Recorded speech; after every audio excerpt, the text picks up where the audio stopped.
pour une nouvelle vidéo qu'on voit un petit peu partout en ce moment sur Booktube, parce que je trouve que cette vidéo est intéressante et que je pense que comme toute lectrice et lecteur, à un moment donné, quand on fait son petit ménage de saison, moi en l'occurrence c'était pendant les vacances de Noël après le déménagement, puis ensuite en janvier où j'ai dressé ma liste de sagas en cours, je me suis rendu compte qu'entre ma pile à lire et mes sagas en cours, j'avais un nombre incalculable de livres et certains sont là depuis 2021 que j'ai repris la lecture de façon intensive. Je l'ai repris en décembre 2020 et vraiment en janvier de manière intensive en commençant vraiment à acheter pas mal de livres pour ma palle.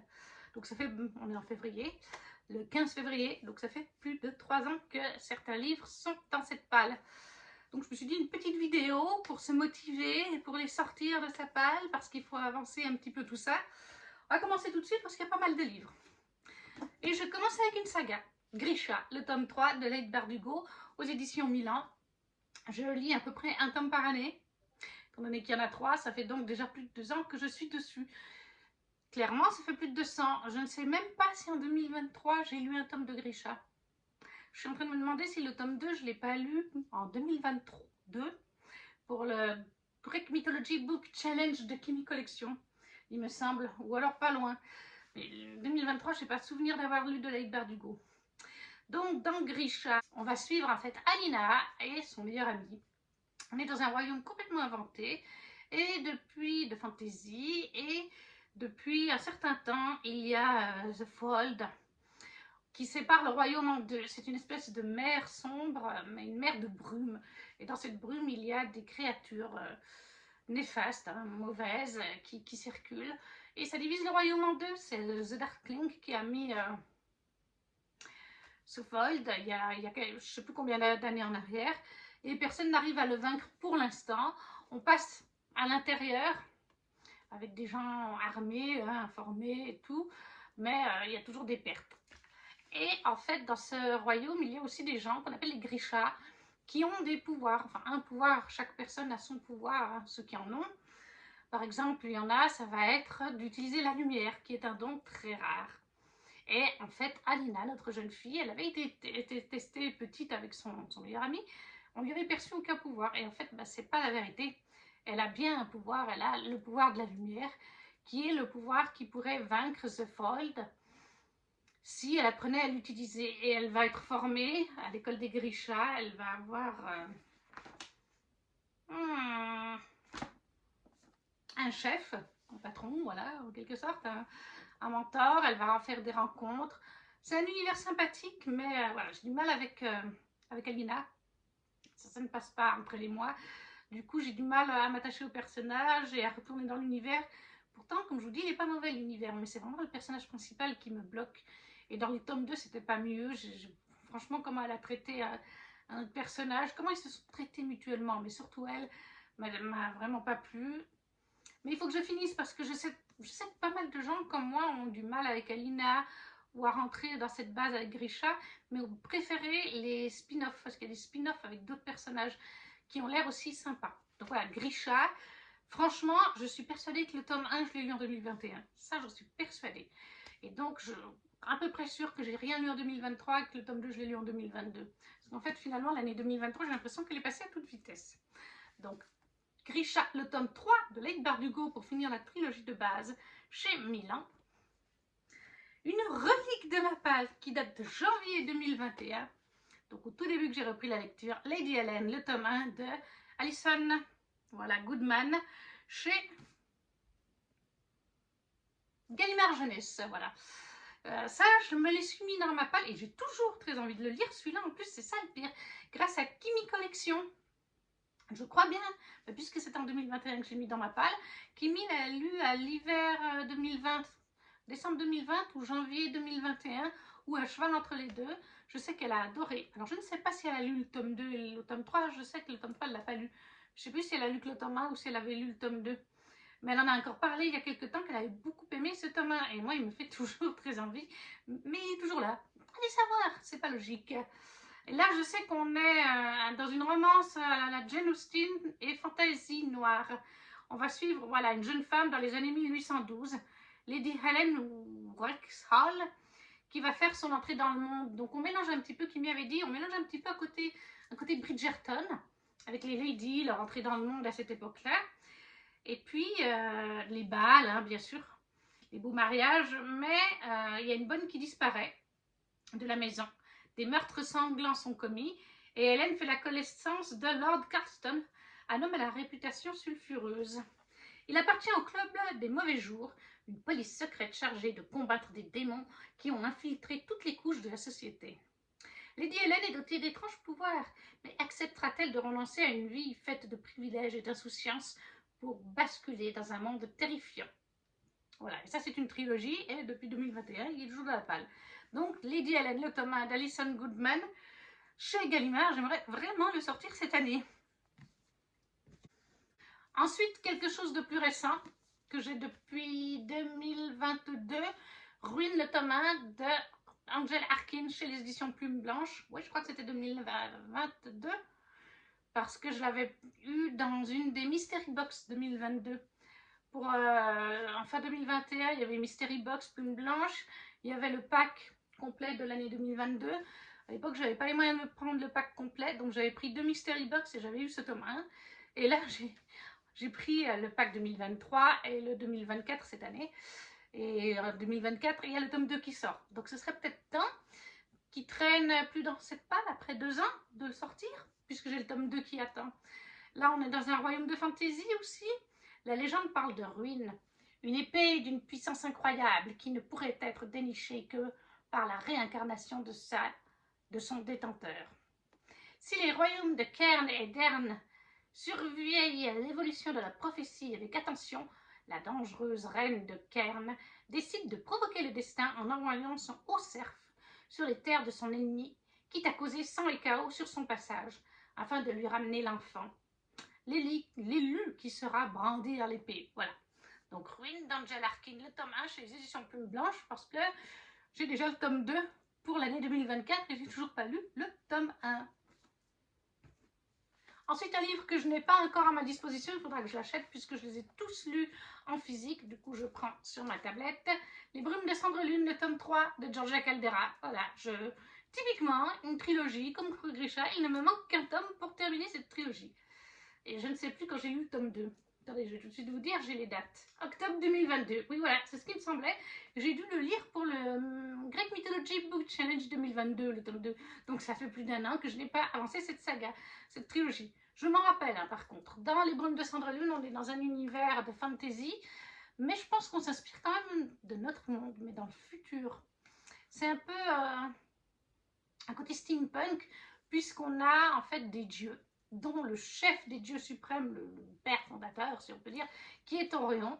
Et on a d'autres dieux qui sont ses enfants. On a par exemple un dieu qui s'appelle Héphaïstos et qui est doué, je crois qu'Héphaïstos, il s'occupe de forger des membres pour les humains dépiécés. Donc on s'inspire quand même un peu de notre mythologie, en tout cas pour un certain nombre de dieux. Et voilà, donc ce dieu suprême est au pouvoir, il a des enfants, et les humains doivent vénérer les dieux, ne sont moins que rien, presque. Pas tout à fait, mais vous voyez ce que je veux dire par là. Dans ce royaume, on n'a pas le droit de critiquer les dieux, on n'a pas le droit de penser négativement de ces dieux. Si on pense même négativement, Orion le sait et peut vous faire tuer ou vous faire retirer un membre. Et d'ailleurs, ben, c'est ce qui arrive quand à Zéphis, quand elle est petite fille, un jour, elle est en famille avec son papa, sa maman et son frère, en train de manger, je crois. Et soudainement, la garde, avec le chef de la garde, qui est un jeune homme complètement masqué, je crois qu'il a un nom spécifique quand il est comme ça, viennent chercher les parents pour les faire tuer, les faire pendre. Le frère est enlevé. Quand ils enlèvent les garçons, comme ça, quand ils les enlèvent, ils les mettent dans l'armée et comment dire, ils leur lavent le cerveau à quelque part. Ils deviennent des petits toutous, tout ce qu'on veut. Et Zéphis, eh bien, bon, bah, elle n'a rien fait, donc ils la laissent vivante, ces gardes-là, mais par contre, ils lui ont cassé le bras. Voilà, donc il lui manque un bras, donc elle va aller à la forge d'Héphaïstos, il va lui mettre un bras mécanique, il y a tout ce côté un peu mécanique, il est rapiécé. Hein, les gens comme Zéphis, qui sont mal vus par les êtres humains normaux, comme vous et moi, hein, les rapiécés, ils sont dans leur coin, et les êtres humains normaux dans un autre. Voilà, et comme vous comprenez, tout ne fonctionne pas très bien dans cet univers, hein, c'est pas la joie. Et Zéphis, elle joue du violon. Il y a beaucoup d'aspects musique, elle joue du violon et régulièrement elle entend quelqu'un, depuis le château d'ailleurs des dieux, qui semble jouer du piano et elle joue en duo avec cette personne jusqu'au jour où elle va se rendre compte qu'il s'agit de Verlaine qui joue du piano, qui est en fait, qui n'est autre que le chef de la gare d'Orion. Et c'est pas seulement le chef de la gare d'Orion, mais je ne veux pas vous en dire plus. Il va y avoir une connexion entre eux, malgré eux, c'est un enemies to lovers, hein, quelque part. Et il y a aussi tout un côté un peu rêverie, parce que ils font des rêves parfois, et même parfois réveillés, ils se retrouvent dans un lieu à l'intérieur d'eux-mêmes, on ne sait pas bien, ou un lieu mystique, on ne sait pas bien, où ils peuvent aller dans les souvenirs de l'autre, dans leur vie, et ils peuvent aussi parfois voir une vie qui n'est pas la leur. Par contre, ils se ressemblent physiquement, mais ce n'est pas leur vie. Et c'est une vie antérieure, et c'est un délire, c'est un petit peu tout ça, je ne veux pas vous en dire plus. Voilà, il y a un côté onirique, il y a un côté rêve mystique, il y a un côté mythologique avec les dieux, et un côté donc musique avec le piano pour Verlaine et le violon pour Zéphise. Et il me manque qu'un tome, et je sais pas, donc voilà, ce serait bien que je termine cette année pour pouvoir avoir une série en moins, parce que je vous dis, les sagas, j'en ai plus de 100 en cours. Donc voilà, donc Les Brumes de Sandrine de Georgia Caldera, le tome 3, qui est chez, j'ai même pas dit, qui est chez J'ai lu, voilà, comme j'ai pas le livre physiquement, j'avais pas vu. Ensuite, une petite romance, une There's a Spotlight chez Hugo, qui est de Alex en rose, qui est un petit poche que j'ai gagné en fait lors des concours de Noël des Pépites de Gladys à l'hiver 2022. Donc il est là depuis une année. Et de temps en temps, j'aime bien lire de la romance, pas que du fantasy fantastique, et c'est une des plus vieilles, c'est peut-être pas la plus vieille, mais une des plus vieilles que j'ai du coup dans ma palle. Donc je me dis qu'il faudrait que je la sorte, surtout que j'avais participé à ce concours parce qu'il me faisait envie ce livre. Et il me fait toujours envie. Mais allez comprendre. Non, en fait, je pense qu'on est tous pareils. En tout cas pour moi, pratiquement tout ce que j'ai dans ma palle, parce que j'ai fait du tri donc en fin décembre, début janvier, j'en ai mis un ou deux pour boîte à livres ou mettre en vente sur internet, mais tout me fait envie. C'était plus des lots que j'avais gagnés, qui ne me plaisaient pas, parce que c'était parfois des concours en fait à l'aveugle où on ne savait pas ce qu'on avait gagné comme livre. Mais sinon, tous les livres que je m'achète ou qu'on m'a offert me font envie. Certains plus que d'autres, mais les trois quarts me font très envie. Pourtant, j'en lis 5-6 des fois à la fois, et même comme ça, je n'arrive pas à tout lire, puisqu'il en rentre 5-6 par mois minimum, et que du coup, dans les nouveautés, il y a toujours quelque chose qu'on a envie de lire, dans les anciens livres aussi, et en fait, c'est un cercle vicieux, je suis très frustrée à ce niveau-là, parce qu'en fait, j'ai tout envie de lire, et je ne peux pas tout lire. Mais voilà, donc dans Under the Spotlight, je sais qu'on parle de musique. Dans le monde très compétitif de l'industrie musicale, avoir du talent ne suffit pas, et ça, Jameson l'a bien compris. Avec son visage partiellement brûlé, impossible d'être sur le devant de la scène. À cet obstacle, il a cependant trouvé une solution radicale. C'est son meilleur ami Grant qui joue les chanteurs, séducteurs, tandis qu'il n'est que sa voix, bien cachée en coulisses. Et ça marche, leur supercherie a fait naître une star de la country, le célèbre Grant Callen. À mentir à la terre entière, on finit par se mentir à soi-même. Au bout de 8 ans à jouer les imposteurs, Jamie sature. Incapable d'écrire une chanson de plus. Alors, quand il rencontre Aviana dans un bar de Nashville, son honnêteté et sa bienveillance le troublent. D'autant plus que la jeune femme possède une voix en or qui a touché de plein fouet son âme d'artiste. Et si la plus belle mélodie était celle du cœur. Donc voilà, moi j'ai bien envie d'essayer. Et ben, c'est toujours là. Under the Spotlight de Alexandre Rose chez Hugo, New Romance format poche. Après, un tome 1 toujours chez Plume Blanche, Les 5 soldats de bambou de Lena Jones, Eliane Jones, pardon. Il me fait aussi très envie. Je l'ai eu dans le pack 2023 des éditions Plume Blanche et bientôt une année et demie après, puisqu'on le reçoit vers le mois d'octobre, ouais, fin octobre, ben, il est toujours là. Il est toujours là et dans le pack 2024, il y a le tome 2, parce que je crois que c'est une duologie. Donc, il me fait très envie. Il y a le tome 2 dans ma palle. Qu'est-ce que j'attends pour le lire? Là, je sais qu'on est avec des dragons. Ils étaient 7. Ils avaient sauvé le royaume. Les poètes chantaient leurs exploits aux confins du Zonguru, des steppes des hauts plateaux jusqu'aux plaines baignées de rizières, des hauts pics enneigés jusqu'aux rivages d'ardoise de la mer Jaune. Ils étaient 7. Ils avaient chevauché l'azur céleste aux côtés des dragons, rallié le peuple de la forêt, vaincu l'armée des morts, instauré le règne du roi Dieu lumière éternelle et apporté au QI un âge d'or sans précédent. Ils étaient les héros de la bataille du sorcier aux billes de jade. Ils étaient 7, l'un a péri, un autre fut couronné, 5 sont repartis. Ils ont disparu là où s'effacent les légendes. 24 années se sont écoulées, une nouvelle menace grandit dans l'ouest lointain. Un jeune roi et son ambitieux premier ministre rêvent d'empire, mais un souverain immortel est de trop sur leur route. Et si la survie du royaume dépendait des héros du passé? Voilà. Moi, il me fait très envie, mais il est toujours là. Donc, les 5 soldats de bambou de Eliane Jones chez Plume Blanche Édition. Un livre qui est là depuis une éternité, depuis 2021, ça je sais très bien, Au Héron d'Argent. Les Dragons de Venise, qui est de Kevin Monfils. Voilà, la couverture est très jolie, mais il n'est toujours pas lu. Lui non plus, il est toujours là, on ne sait pas pourquoi.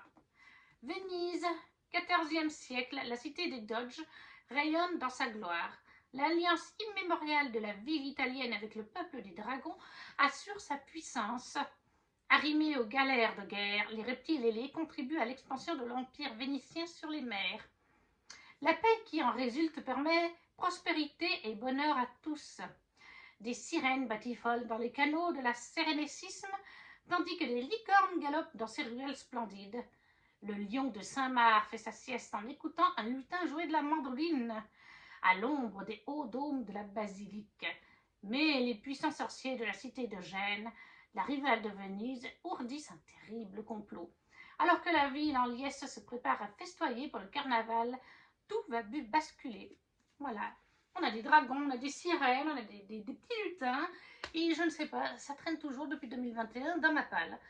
Les Dragons de Venise, et c'est un one-shot de Kevin Monfils chez Le Héron d'Argent.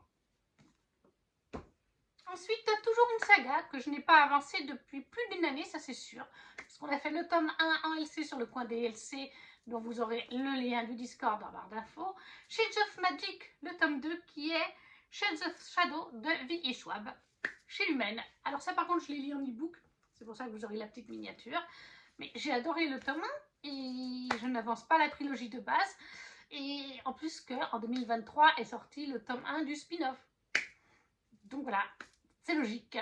Dans Shades of Magic, on suit en fait différents Londres, dans différents mondes parallèles, on va dire, qui se connectent par Londres. Il y a le Londres rouge, le Londres noir, le Londres gris et le Londres blanc, si je ne me trompe pas. Un Londres, je crois que c'est le Londres noir, a été condamné. Le Londres gris, c'est le nôtre, il n'y a pas de magie. Et le Londres rouge et le Londres blanc, il y en a un qui a beaucoup de magie et un où il en reste très peu, quelque chose comme ça. Et en fait, on a deux personnages, on suit un de ces deux personnages qui peuvent passer d'un Londres à l'autre et donner des messages aux dirigeants des Londres en question, donc à la royauté, puisqu'en général, les Londres sont gouvernés, comme toute Angleterre, par la monarchie. Ce sont les seuls à pouvoir passer, mais le personnage qu'on va suivre, il aime bien de temps en temps dérober des petits objets, c'est sans conséquence, sauf qu'un jour, lui-même va se faire voler un objet qu'il avait pris dans un autre Londres par une habitante du Londres gris. Il va devoir repartir à la recherche de cette chose qu'on lui a prise. Ça va inclure la jeune femme qui vient de notre Londres, qui va voyager dans les différents Londres, donc monde parallèle. Et il y a toute une histoire autour de ça et autour du personnage qui peut lui voyager parce qu'il est différent des humains standards en fait. C'est compliqué de vous en parler, mais j'avais beaucoup aimé et je sais pas, j'ai pas lu la suite alors que j'aime bien en plus ce que fait V.E. Schwab. Donc toujours très logique, comme vous avez remarqué. Donc ça c'est pour Shades of Magic, le tome 2 de V.E. Schwab chez Lumen. Ensuite, une romance, My Favorite Half Night Stand de Christina Loren chez Hugo Poche. Ça doit être une des plus vieilles romances, même plus que Under the Spotlight. Ça doit être une des plus vieilles. Qu'est-ce qu'on nous dit? Une comédie tordante sur les rencontres en ligne et leurs si nombreux loupés. Donc oui, voilà, c'est une romance classique. Millie Morris a toujours été un garçon manqué. Professeure à l'université de Santa Barbara, experte dans l'art de dissimuler ses sentiments, elle est comme ses 4 meilleures amies et collègues de la fac, une célibataire endurcie. Ce petit cercle conclut un pacte. Ils s'inscriront sur des applications de rencontres pour se dégoter le cavalier idéal à l'occasion d'une soirée de gala. Le hic, Millie est l'un des membres de la bande, Red Campbell. Son meilleur ami, strictement platonique, vivent en secret la plus sexy des aventures sans lendemain de leur vie. Les rencontres en ligne ne sont pas faites pour les petites natures.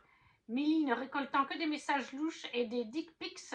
Des dicks, c'est le mot anglais pour une certaine partie de l'anatomie masculine, si vous ne savez pas, se lance alors avec Red, sous l'identité de Catherine, son alter ego fictionnel, dans une correspondante digitale enivrée. Bien incapable de résister à la tentation, en ligne pas plus que dans la vie réelle, elle va devoir affronter ce qu'elle redoute le plus, une relation intime ou risquer de perdre définitivement son meilleur ami. Voilà, donc il me faisait quand même très envie. J'ai déjà lu un roman de Christina Loren, je veux en lire d'autres, mais il traîne toujours dans ma pile à lire. Par contre, je crois que mamie l'a lu, pas. Il y a au moins quelqu'un dans la maison qui l'a lu, mais pas moi.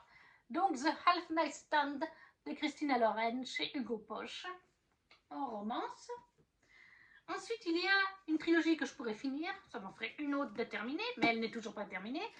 Les Faucons de Ravera, chez Big Bang Format Poche de Melissa Caruso. Là, on est dans un royaume de fantasy complètement inventé, où on va suivre en fait Amalia Cornaro, qui est la fille d'une haute dirigeante du royaume, la dirigeante du royaume même, et qui un jour devra régner après sa maman.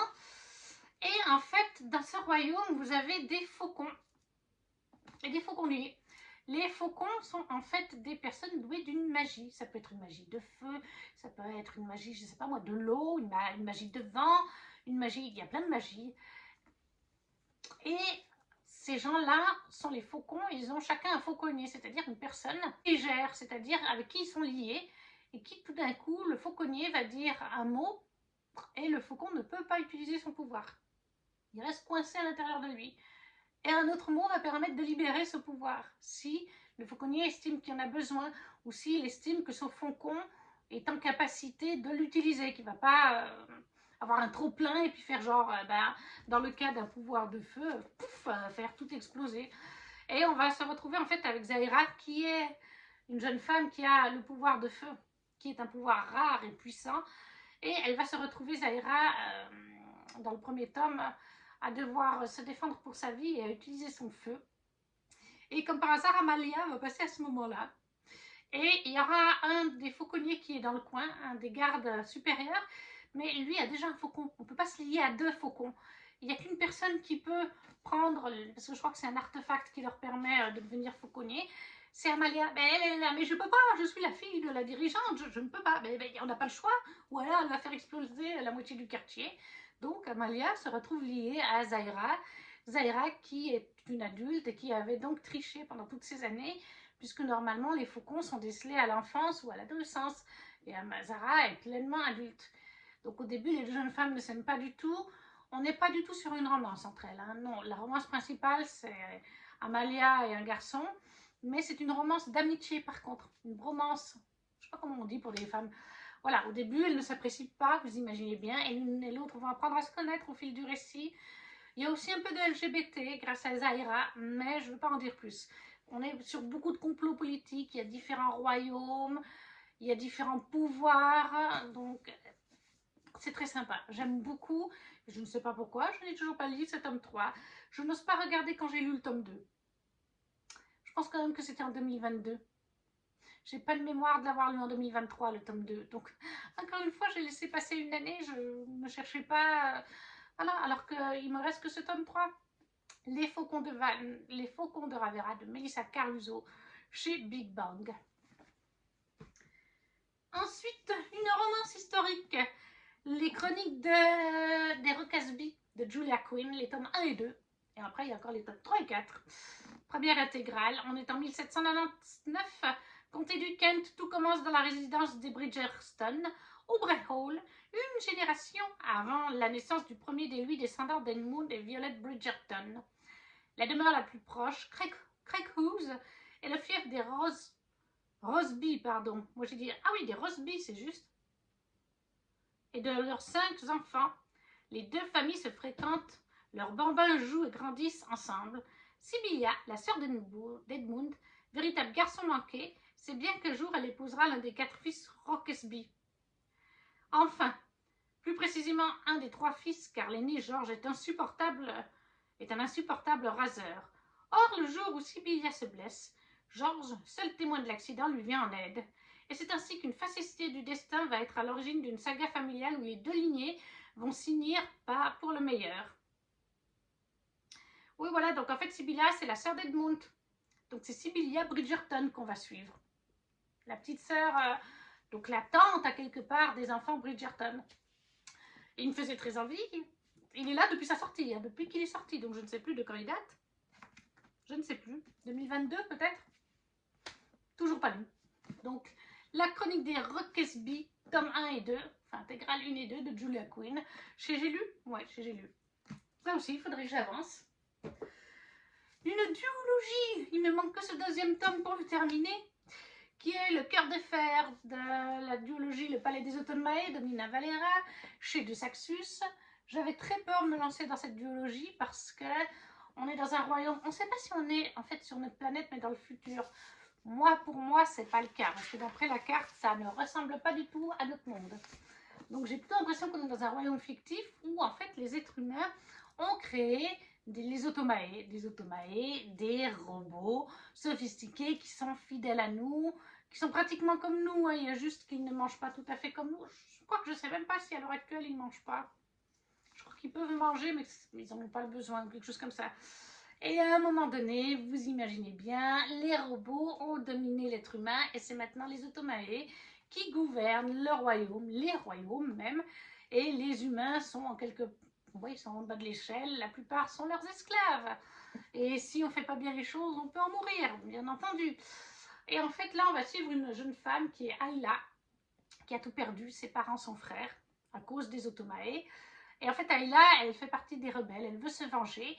Et un jour, elle va avoir l'idée, parce qu'elle va croiser Kriya, qui est la fille automae du chef roi des automae. Il a fait créer une fille pour lui. Et elle va tomber sur Kriya et elle va se dire, je vais rentrer dans les bonnes grâces de Kriya. Elle va intégrer, devenir en quelque sorte une dame de compagnie, une intendante pour Kriya. Et elle se dit, quand j'aurai sa confiance, eh bien, je la tuerai. Comme ça, j'aurai ma vengeance sur le chef qui a fait tuer quelque part ses parents et son frère. Sauf que vous imaginez bien, ça ne va pas se passer comme ça. Krier n'est pas tout à fait une automae ordinaire. Et Ayla, j'ai du mal à dire son prénom, Ayla va assez vite s'en rendre compte quand même. Et on est sur de la romance, voilà. On est sur du LGBT, une relation FF, qui est donc un petit peu spéciale puisqu'on est avec un automae et un être humain. Mais après, il y a d'autres choses qui entrent en ligne de compte. Il y a toute une partie conflit politique, comme vous pouvez forcément l'imaginer. Et ça, c'est pareil. Pourquoi je ne le termine pas? Alors oui, ça, j'ai une bonne excuse. C'est qu'on a lu le tome 1 sur le coin DLC et que je l'ai déjà proposé 2 ou 3 fois pour lire à la suite, puisqu'on fait plusieurs LC par mois, et que jamais il ne gagne. Et que j'aimerais bien le lire avec les filles, puisque, enfin les filles, oui, je pense qu'on est que des filles, mais puisqu'on a lu ensemble le tome 1, puis que c'était plutôt bien passé pour les gens, donc voilà, mais il n'est jamais choisi. À un moment donné, moi, je le lirai toute seule de mon côté, parce que j'en ai marre de faire patienter des sagas. En fait, les lectures communes, c'est bien, mais des fois, on commence 36 000 sagas, et on ne les avance pas. Donc voilà. Le Palais des Automae, le tome 2 de Nina Valera chez De Saxus pour une duologie. Ensuite, un livre que je ne possède pas, il faudra que je l'achète. Cruz Barker, le tome 3, Un serment si noble et funeste de Brigitte Kéméraire. Le dernier tome de la trilogie. Là, c'est pareil. En fait, ça, c'est parce qu'à la période où est sorti le tome 3, j'ai les tomes 1 et les tomes 2 en grand format, ça, je les ai. À la période où est sorti le tome 3, il y avait énormément de livres. Je pouvais moins m'acheter de bouquins à ce moment-là. Et comme c'est un simple brochet, je peux le prendre quand je veux. Mais là, il faudrait vraiment que je le conclue parce que ça fait du coup plus d'une année qu'on a lu le tome 2 sur le coin DLC et qu'on n'a jamais lu le tome 3. On est sur une réécriture de La Belle et la Bête, ce qui est pour le tome 1. À partir du tome 2, on part sur autre chose, mais La réécriture de La Belle et la Bête, où on vit dans un monde parallèle au nôtre. Et il y a un royaume, Umberfall, qui a été maudit, enfin son roi a été maudit. Il vit éternellement l'automne.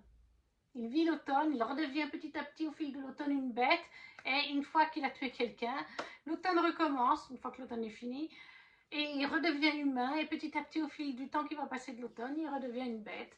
Et bien sûr, il est donc maudit, il essaye de trouver une solution, et il envoie son fidèle garde, qui est autorisé par la méchante sorcière, en quelque sorte, qui est Grey. Ouais, c'est ça, c'est le seul à pouvoir passer d'un monde à l'autre. Il vient dans notre monde chercher, donc une fois par année, une jeune fille qu'il kidnappe pour emmener à Umberfall, pour espérer qu'elle fera rompre le charme avec le prince reine, voilà. Et là, eh bien, cette fois, en fait, ça va être Harper. Harper qui souffre en plus d'un petit souci de santé suite à sa naissance. Si je me rappelle bien, je crois que le cerveau n'a pas été oxygéné pendant quelques minutes pendant la naissance. Et ça fait qu'elle a un petit souci physique. Je crois qu'elle a une jambe qui boite ou quelque chose comme ça de mémoire. Donc ça, c'est bien. Il y a un handicap, c'est une représentation. Ça, c'est top. Et Harper, un jour, elle est dans la rue. Elle fait le guet pour son frère qui fait quelque chose. Et elle voit une jeune fille qui se fait enlever par Grey. Et en fait, elle a peur de rien. Harper, elle y va. Et la jeune femme, eh ben, va être sauvée. Hein. Grey va lâcher la jeune femme. Mais il va prendre Harper à la place, qui va donc découvrir qu'il existe un monde parallèle au nôtre, qui va vite comprendre qu'il y a des petits soucis dans ce royaume, etc. Elle ne va pas se laisser faire. Réécriture de La Belle et la Bête, mais pour le tome 1. Le tome 2, et du coup le tome 3, on part sur autre chose parce que la malédiction de la bête a été vaincue à la fin du tome 1. J'ai beaucoup aimé, mais bon ben voilà, encore une fois, on a lu avec le coin DLC, le Discord, les 2 premiers tomes, et c'est vrai qu'on n'a pas encore mis le tome 3, il faudrait que je leur propose. Ou alors est-ce qu'elles l'ont lu, puis moi je ne l'ai pas lu. Parce que comme je vous dis, comme j'avais le temps de le prendre plus tard, un mois où il y aura moins de livres à acheter, moins de choses dans la vie à payer, et ben c'est passé à la trappe. Mais voilà. The Crucibaker, le tome 3 de Brigitte Kemmerer. Un serment si noble et si funeste. Chez Rajo, j'ai oublié de préciser, c'est Rajo. Ensuite, une romance, en fait ça c'était ma maman qui se l'était achetée, chez Addictive, et en plus je voudrais lire plus des maisons d'édition que je connais moins, donc ce serait une bonne occasion. Initiation on Your Skin d'Isia Soleil. Je sais qu'on est, donc c'est de la romance, je sais ma maman m'avait raconté quand elle l'avait lu, elle l'avait beaucoup aimé. Je crois qu'on est sur de la romance avec une jeune femme et un jeune homme qui est tatoueur, et elle veut faire des tatouages ou devenir tatoueuse. Voilà. Kanan propose alors à la jeune femme un deal des plus tentants, lui enseigner les secrets de la séduction en échange de sa peau qu'il rêve de tatouer. Le désir qui naît entre eux est intense et bientôt l'amour s'en mêle, mais pas question pour Kanan de se faire avoir. L'élève sera-t-elle plus douée que le maître? Voilà. Édition addictive, Isia Soleil, un one-shot, Initiation on Your Skin, que j'aimerais bien lire parce qu'il traîne là depuis 2022, ça c'est sûr. Mais ça doit être 2022. Mai 2022, précisément. Une autre saga qu'il faudrait que j'avance, parce que je n'ai rien lu depuis 1 an et demi, presque 2 ans. Aurora Squad, de J. Christophe et Amy Kaufman, le tome 2. Voilà, j'ai lu le tome 1, et en fait le tome 2 venait de sortir quand je l'ai lu. J'avais envie d'enchaîner avec le tome 2, sauf que les gens, les booktubers, ou même les gens normaux, ou même les gens sur les forums de discussion, les Discord, disaient attention, la fin du tome 2, le tome 3 n'est pas sorti, et il y a un espèce de gros cliff, d'après ce que j'ai compris, qui donne très envie de lire le 3. Et comme il n'était pas sorti, j'ai dit, j'ai le temps, laissons le tome 3 sortir et je les enchaînerai le 2 et le 3. Sauf que le 3 est sorti et je ne l'ai toujours pas lu. Alors ça, c'est en numérique. Et c'est chez Casterman. Dans Aurora Squad, on va suivre, en fait, on est des siècles plus tard, dans notre galaxie, mais lointaine, comme on dirait. On va de monde en monde, on a des vaisseaux spatiaux et tout ça. Et il y a différentes races aussi, différentes races royaumes si on veut. On va suivre en fait la création de l'escadron, de l'équipe de Tyler en fait. C'est un jeune pilote donc dans l'espace et il va se retrouver en retard lors de la cérémonie qui permet de choisir qui tu veux dans ton équipe. Parce qu'en fait il va trouver un vieux vaisseau, tous sont morts sauf une jeune femme, Aurora. Et en fait, il va la ramener, elle va être ramenée, ils vont réussir à la ramener. Elle était dans une stase, un caisson de stase, les autres sont morts dans leur caisson, mais pas elle. Et donc Taylor, bon, il sera arrivé en retard à la cérémonie, donc il aura les derniers de la promotion. Donc ça fait une équipe un peu de bras cassés. Il y en a qui connaissaient déjà. Certains sont des humains, je crois d'autres sont des espèces d'elfies de la galaxie, des choses comme ça. Comme je vous dis, il y a plusieurs espèces. Et en fait, c'est hyper drôle parce que ils sont tous bien différents, ils viennent tous de mondes différents. Certains, c'est les derniers de la classe, d'autres sont très doués, mais c'est juste qu'on ne les voulait pas parce qu'ils sont un peu excentriques ou originaux en dehors de leur truc où ils sont très bons. Et donc, on va suivre leur péripéties. Voilà, c'est du SF, de la vraie science-fiction. Moi, j'ai bien aimé, j'ai trouvé ça ludique, tout en ayant une quête, tout en se posant des questions. Donc, Aurora Squad de Jay Christophe et Emily Kaufman, le tome 2, chez Casterman. Ensuite, toujours en SF, on a Skyward, le tome 2 de Brandon Sanderson, qui est Asterviz. Et là aussi, c'est en numérique, même si moi, là, je vois le livre de poche. Mais je le lis en e-book. Cette saga, comme Aurora Squad, je lis en e-book pour ma part. C'est pour ça que vous avez les miniatures à chaque fois. Dans Skyward, en fait, on est à nouveau dans de la SF. Et on va suivre, en fait, Spensa. Spensa, on est dans le futur. On a quitté la planète Terre, les êtres humains, pour aller dans l'univers, avec nos vaisseaux spatiaux et tout. Et on a fini sur une planète, pas très hostile d'ailleurs, où on se fait attaquer par des extraterrestres. Les êtres humains vivent, comment dire, dans des espèces de crevasses, dans des canyons. Et du coup, à la surface, par contre, c'est les complexes militaires de protection, avec des avions et tout ça. Et le père de Spencer était pilote, c'était un très bon pilote.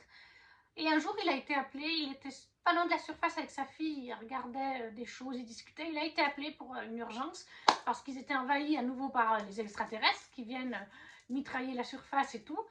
Et voilà, il l'a quitté tout normal et tout. Et quelques minutes plus tard, alors qu'il était dans le ciel avec son équipe, eh bien, il a trahi les humains et son équipe et il s'est mis à tirer sur les siens. Voilà, et depuis, la famille de Spencer est mal vue. Son père est un traître et elle n'arrive pas à y croire, ça ne colle pas. Et d'ailleurs, nous, on a le début, la discussion père-fille et tout ça, et c'est vrai que ça ne colle pas au caractère du père. Et Spencer, de toute façon, rêve, quoi qu'il en soit, de redorer le blason de sa famille et de devenir pilote. Donc elle essaye de faire des études pour ça et de rentrer dans cet institut.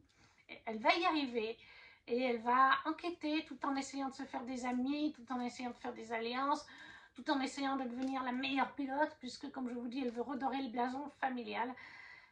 Mais voilà, il y a un peu de tout ça, il y a un peu d'enquête, découvrir ce qui s'est passé, découvrir les secrets éventuellement qu'il peut y avoir autour de la mort de son père, pourquoi est-ce qu'il aurait trahi les siens, sa formation, se faire des amis, se faire des ennemis, bien sûr.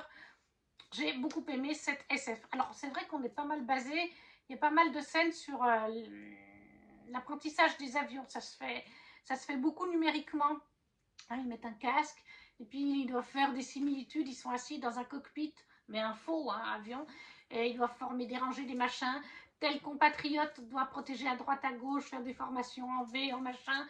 C'est vrai qu'il y a beaucoup de ça, mais moi j'ai apprécié, j'ai trouvé ça très sympa.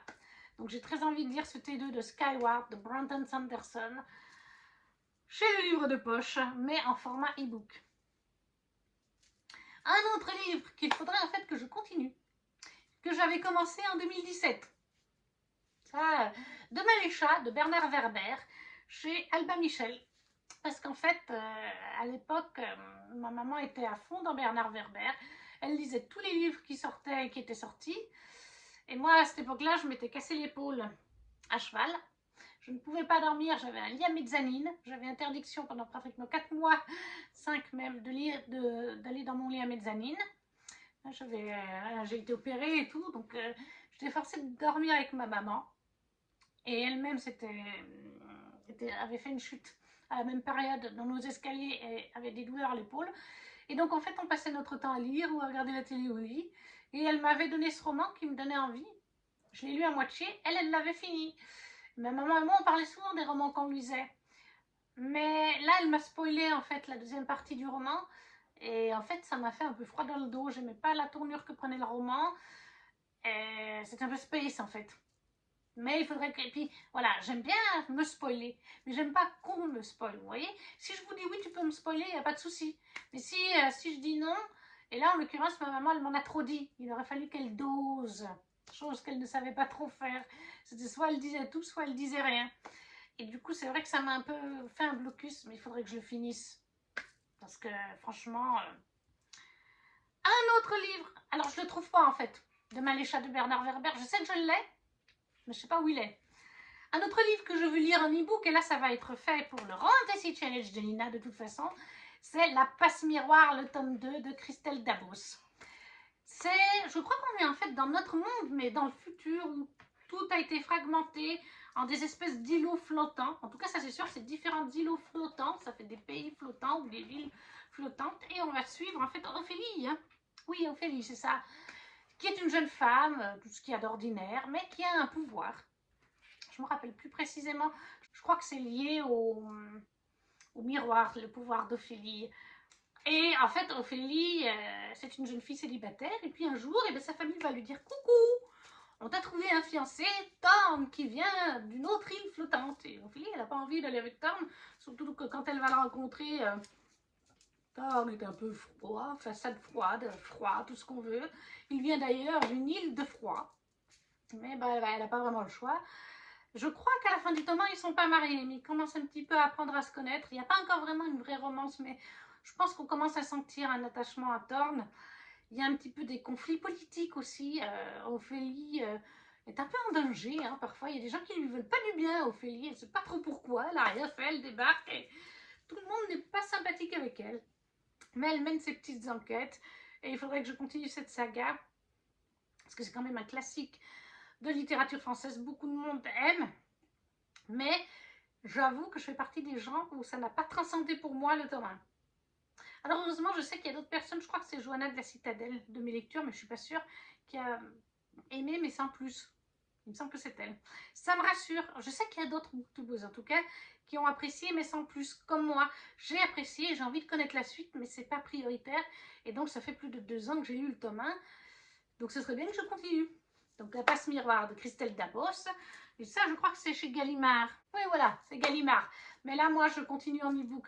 Mon tome 1, je l'avais trouvé en boîte à livres. Non, pas en boîte à livres, je l'avais trouvé sur Suisse dans un magasin d'occasion. J'avais payé 1 €.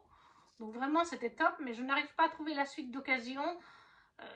Et j'ai pas envie de mettre pour un livre qui ne m'a pas transcendé 20 €. Je pense que ça se comprend quand même. Et dernier livre de cette pile à lire, le tome 2 de Ray Shepard. Shepard, hein, c'est bien ça. De Morgane Rugraff aux éditions Plume Blanche. Ça, c'est l'intégrale de 3 tomes. J'ai lu le tome 1 en 2021. Et si je ne me trompe pas, c'était pour le Romantasy Challenge de Nina. On est en 2024 et j'ai toujours pas continué. Et pourtant, j'ai beaucoup aimé. J'adore la plume de Morgane. J'avais pris cette intégrale suite à ma lecture des tomes 1 et tome 2 de Lune Ardente, qui ont été des coups de cœur et qui restent des coups de cœur. Et j'ai pas continué. Là, je me rappelle très bien, de toute façon, je vais vous relire le résumé. Ce qui m'avait fait envie, en plus, c'est qu'on a des humains, pas tout le monde, mais certains humains, ont le pouvoir de faire apparaître une forme spectrale qui représente leur animal, un peu leur animal interne, si vous voulez. Et ce côté-là me fait penser, en fait,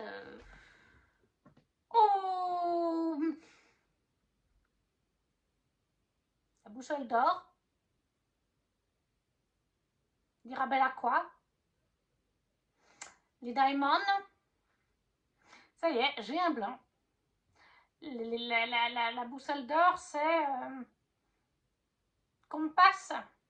Ben ça y est, je ne sais plus. Pourtant, j'ai lu cette trilogie de base. Hein. J'ai lu quand j'étais ado, quand le film est paru. Mais je ne sais plus. Voilà, mais ça me fait penser à ça. De C.S. Lewis, il me semble que c'était. Ou alors je confonds avec Narnia pour C.S. Lewis. Mais bref, La boussole d'or, c'est le premier, le titre du T1 et de cette saga très connue. Ça me fait penser à ça. On nous dit Pungrad. Donc je crois qu'on est dans un univers fictif de mémoire. Un monde corrompu. Celui dans lequel chaque habitant côtoie la seconde moitié de son âme. Ah non, alors c'est tout le monde qui a sa seconde moitié de son âme. Un spectre de fluide animal. Cet univers, c'est celui de Ray Shepard, un alchimiste en quête de puissance, dont les pas sont guidés par la haine et la soif de vengeance.